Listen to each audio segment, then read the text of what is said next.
let's just get this review over with. Alright, so coming into this review a little late, but I want to be a little bit more consistent, so I'm going to be putting out another review after this. But let's just get right into this one. This review is The Grudge. Alright, so right out front, I don't know anything about The Grudge. I'm not really the horror type of film guy. I've seen a few. I like some movies in that genre, but not really my thing. Like Friday the 13th, all that stuff, not my strong suit. So with that being said, I was going into this movie with very, very little knowledge. I know that there were Grudge movies. I kind of know a little bit about like what the movies are kind of about, or like what the monster / creature type of thing is. But other than that, I really have no idea what these movies are about, and that's just supposed to be like pure horror. So yeah, I was kind of going in with like a blank slate on this. So opening takes place in 2004 Tokyo, taking it back to, I think from what little research I did do about the films, is when the original Japanese version came out. So when the original Japanese version came out, that was actually a very well acclaimed horror movie, the Japanese version.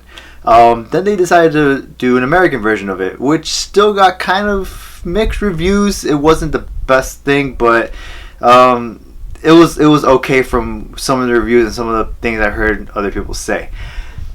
And then after the first one of the American remake, they decided to go make more remakes, and that's when everything just got so much worse. And now there's been a gap of Grudge movies, so why not just remake the whole thing and poop out this piece of poop? That's what this movie was. Alright, this movie was nothing but complete poop, and it drove me nuts just watching it. Alright, so one of the things that drove me nuts watching this movie is that there's no real backstory to this. It's just saying like different events and like kind of gluing them all together and trying to make a movie out of it. So you have a bunch of different stories with different characters in each one, like a past, present, and I guess kind of like future thing. Like we already know what happens, so it's like that kind of setup, and it's just so uninteresting. It's just it's trying to build on something, and it fails on that. I mean, you don't care about the characters. You don't care about the stories at all, what's going on. Mainly because, not that necessarily the acting is bad. The acting is actually okay. It's just the material that's being given is complete trash. Since we're just being brought into this story of like, oh, okay, so this is what's going on. So, oh, okay, so that's what The Grudge is. Oh, okay, so... And we're just supposed to like completely accept that. BS. You need to have some kind of backstory into this to lead into like why things are happening, instead of like they're just happening because it's a horror movie and we need horror things to happen. That doesn't fly with me. And since the story isn't very consistent, it's not very linear. So what I was saying with the whole past, present, future thing is that they're jumping from what is, I guess, supposed to be the main storyline of the whole film, and then you kind of like are supposed to piece together some things. So you're going from that main storyline, then you go to follow the past storyline and get an idea from there, then you go back to the present, and then you get a piece of like what the future was supposed to be or what's going to happen, and then it's like two different past stories. It's just so many things that you have to try to piece together, and on top of that, since the story itself is very boring, it's just it doesn't interest you. And even the jump scares are pretty pathetic. The jump scares are like, okay, you know exactly where it's going to happen. It's like, okay, it's a jump scare. And yeah, I got scared like maybe 2 times, but that's because it's a jump scare. But it's like not even a good jump scare. It's like a very predictable jump scare. Like, you know it's going to happen, and then it happens. Big whoop. Now, with that being said, there maybe are some small little takeaways you can take from this that are actually kind of good.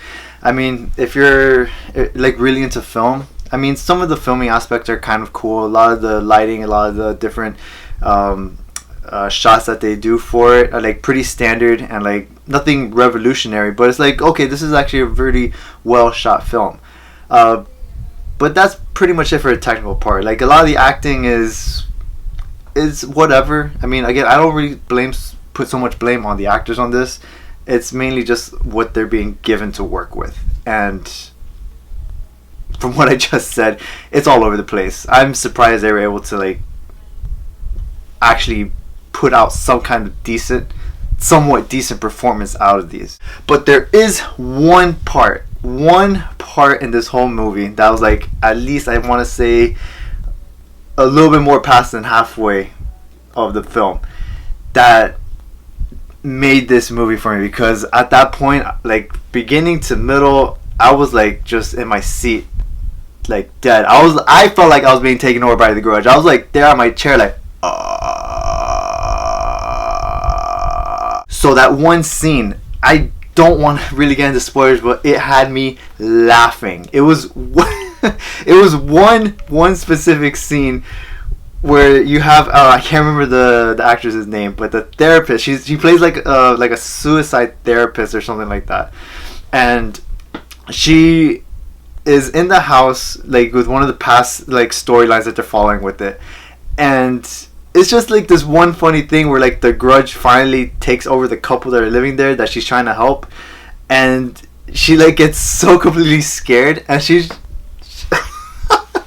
just running out of the house. It's the funniest sequences of thing, like of how she dies because it oh my god, if anything that was the funniest thing, because the acting of that is just so comedic. I know it's supposed to probably be like a scary thing, but it just came out. I was holding back my laughter in that.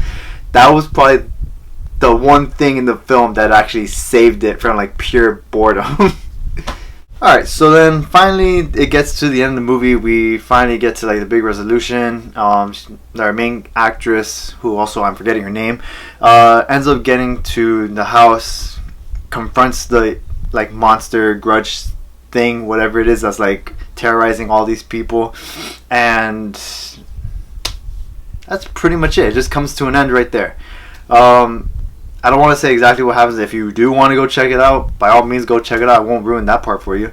But yeah, I mean it's just an abrupt ending, which is one of the things I never really cared about horror films, and this really just portrays that reason more.